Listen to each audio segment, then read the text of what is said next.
you guys? It's Allison. Welcome back to Financial Flamingo, where we talk about personal finance, productivity, and building wealth through multiple streams of income. In today's video, we're going to be talking about the debt avalanche method.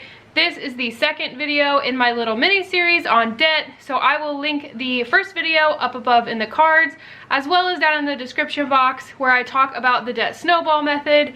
That was the first video. Today's video, we're going to be talking about the debt avalanche method, and then the third and final video will go up later this week where I go over some tips and tricks and maybe a couple little shortcuts that will help you stay motivated and stay on track to pay off your debt. So today's video, like I said, debt avalanche method. Let's talk about what it is, how it works, how it's different than the debt snowball method, and the pros and cons. So let's get into it. So if you are new to paying off debt, or you are just getting started managing your money, you might not be familiar with either of the two most popular methods for paying off debt, which are the debt snowball method and the debt avalanche method. I would highly recommend you go watch my first video that talks about the debt snowball method, because I also go over a couple important tips, which are getting on a budget and starting out making a list of all of your debt and totaling it up so you know where you are starting. I'm not going to go into super detail on that in this video because I did kind of talk about it in the first one, so that will be linked up above in the cards as well as in the description box, so make sure that you go check that out if you are just getting started. Today we're going to talk about the debt avalanche method. So first off, to get us started, what the heck is the debt avalanche method? The debt avalanche method is the more mathematical of the two methods. In this method, you are really working to pay down your debt going by interest rate, so you will be paying the least amount of interest over the life of the loans as you pay them off. Let's go ahead and run down the steps of how to use the debt avalanche method. So first, I would recommend making that list of all of your debt and totaling it up so that you know where you are starting. You want to include all of your debts and their balances and their interest rates. If you are interested in using the debt avalanche method, you will need the interest rate. Next, you will take your list and put your debts in order from largest interest rate to smallest. So this is where we get different from the debt snowball method. Instead of doing, lowest balance to highest balance, we are doing highest interest to lowest interest. And to use the debt snowball method, you will be paying off your debts in order from the highest interest rate to the lowest interest rate. So we're not talking about the actual balance of your loan here. We're talking about what interest rate you have. So if you have a debt that has 4% interest rate, a debt that has 2% interest rate, and a debt that has 1% interest rate, that is the order that you will be paying them off. You'll pay 4% off first, regardless of what the balance is. Then you'll pay the 2% off, and then you'll pay the 1% off. This helps you pay less in interest over the life of the loans because you will be paying the one with the more interest first. So you'll be reducing that balance and reducing the interest that you're paying along with the reduction of that balance. So you'll start paying on the highest interest rate debt first, and you will pay the minimum payment on all of the other debts that you have. So that is really similar to the debt snowball method. Pay minimum payment on everything except for the first debt you're starting with.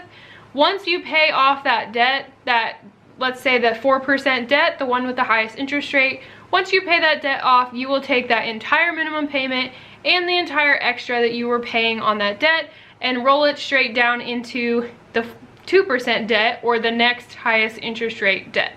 And then once you're done with that one, you will take everything that you were paying on the second debt and roll it into the third, and you just keep on going.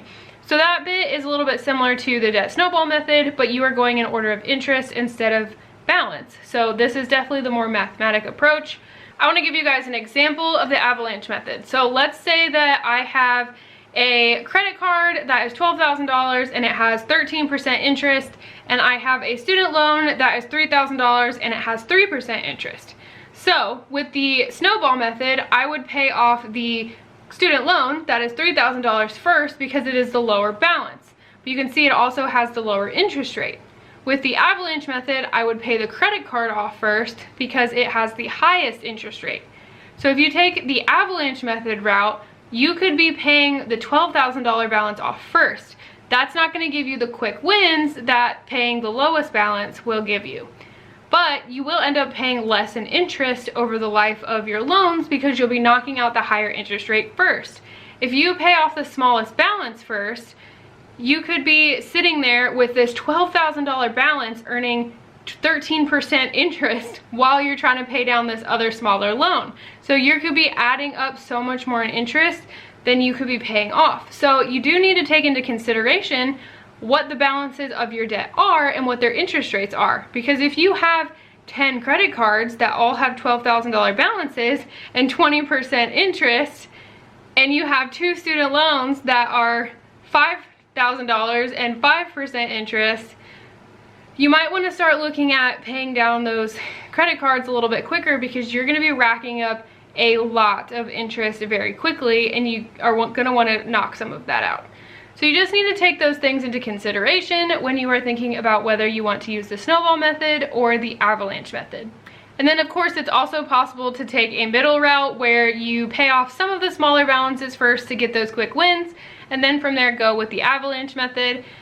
This is sort of what I have done with my own. I am using the snowball method, so I've paid off a credit card and my student loans, but now I have 2 loans left that both have the same balance. They are both about $12,000.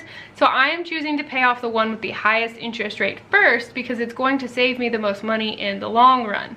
So you can kind of meld the 2 methods together to figure out something that works for you as well. That is one thing I do want to talk about. Money management is very behavior based. A lot of us know what we're supposed to do, but it's actually doing it that is the problem.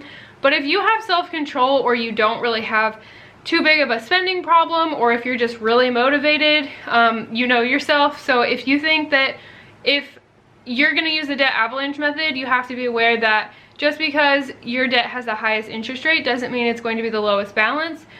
For me, my highest interest rate is one of my biggest balances, so I would probably get burned out really quickly trying to pay off my big debt first, because I'm not going to be able to see, you know, a quick win or quick progress like I would with the debt snowball method. I will be paying less than I would be paying with the debt snowball method, because I will be reducing the loan with the highest interest rate first, so I would end up paying less in interest as I pay off the debt.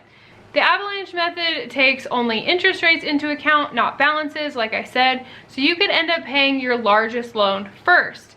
This could make it really easy to get burnt out, and that could just be something that keeps you from paying off your debt altogether. If you need quick wins to keep you going, if you need a little bit of motivation, you might want to look at the debt snowball method. However, the avalanche method works mathematically, where you'll be paying less in interest over the life of the loans, and theoretically you'll be putting more money to the principal as you go, because you'll be knocking out the loans with the highest interest rates first. So you'll be paying less in interest as you go through your debt-free journey. The debt avalanche method is called the avalanche method because it takes interest rates into account, not the actual balance.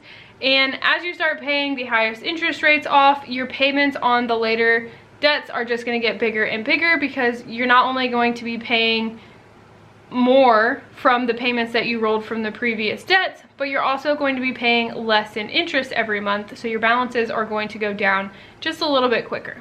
You won't necessarily have those quick wins in the beginning that you would see with the debt snowball method, so you do need to make sure you have a really good motivation and tracking system in place if you're going to use the avalanche method, or if you just know yourself and you have really good self-control, or you're really good at keeping yourself motivated, that's something to consider as well. So thank you guys so much for watching. I hope this video helped you out and helped you learn a little bit more about the debt avalanche method. Like I said, I highly recommend you go check out the first video on the debt snowball method, and keep your eyes out for the 3rd video that will be coming later this week. But thank you guys so much for watching. If you did enjoy this video, please like and subscribe to my channel if you haven't already. I put out new videos on budgeting, personal finance, productivity, and building wealth through multiple streams of income every Tuesday and Saturday, and I would love to have you join me here on my channel. So I will see you guys in the next video. Bye.